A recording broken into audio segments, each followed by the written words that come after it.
What's up mga kuya ko? For today's video, samahan nyo ko at magtatanggal ako ng mga to. Lawa-lawa nga pala ang tawag ko na ito. Ano bang tawag na ito sa inyo? Sana manood ka at suportahan nyo ako. Part 3 na pala ito mga kuya ko ng ating balay-balay video. Ang dumi. Talagang literal na madumi. So, ang dami. So mga boys, update natin sa balay-balay. Meron tayo dito sunglass and face mask. Gagawin kasi tayo. Magiging mandirigma tayo yan. What? Let's go. Ninyo kasi mga boys. Sobrang dami nung lawa-lawa kung tawagin.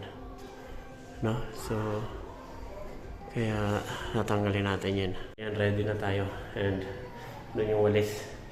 So, tatanggalin na natin. Let's go. So ayun, time-lapse na naman tayo para mas mabilis ang trabaho. Mindset ba? Kuno. Isinuot ko na nga pala dito ang sunglass ni Fernando po kasi hindi naman naka-plastering ang wool nito. Syempre expected na natin na may mga malalaglag dyan na maliliit na mga bato. At isa yun sa mga pinaka-nakakatakot mga kuyakos, yung malaglag ka sa maling tao.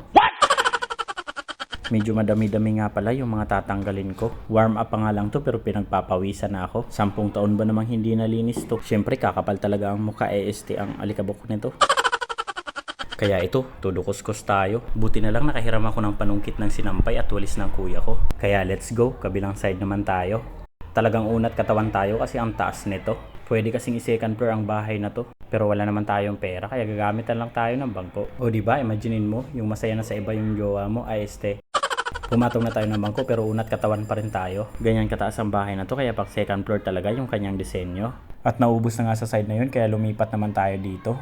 Hindi man natin maubos to, at least nabawasan natin at may nagawa tayo. Ganon din sa buhay mga kuya ko, hindi man natin makuha ng perfect yung nasa plano. At least sinubukan at ginawa sa abot ng makakaya, gets mo? Kaya huwag kang matakot na sumubok lalo na kung sa ikabubuti mo naman to. Maong ayaw luya-luya dira ko barug niya padayon sa mga pangandoy nimo. Awa hinuon nagbinisaya na sad ko, amawa o. Grabe yung pawis natin mga boys. Tapos ang dumi. Talagang literal na madumi. So, ang dami. Kalat yung mga litabok. Pero at least, nabawas-bawasan na yung sobrang kasi talaga nun. So, ganyan talaga mga boys, basta nagsisimula tayo.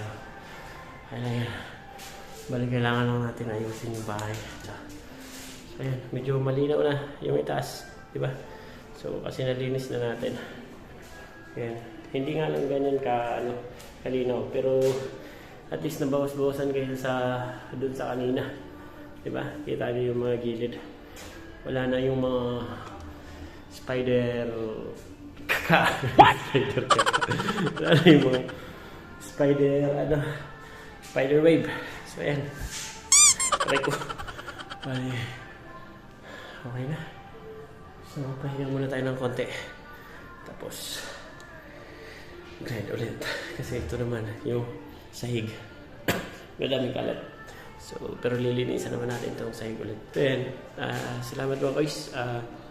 Thank you sa pagsubaybay dito sa ating balay-balay. Sana mag-follow pa rin yung iba dyan. Lalo na yung mga bago. At tingnan natin kung ano yung mararating ng balay-balay nito. Thank you mga guys. God bless everyone. I have a dream, that's all I need. I'll make it happen with some work and belief. Know what I want, so I'll take it on. I've made mistakes, but mistakes make you strong. Let's break it down for a minute. I want the crown, I'm gon' get it. You hear me loud, man, I'm winning. Yeah, Charlie Sheen will be grinning.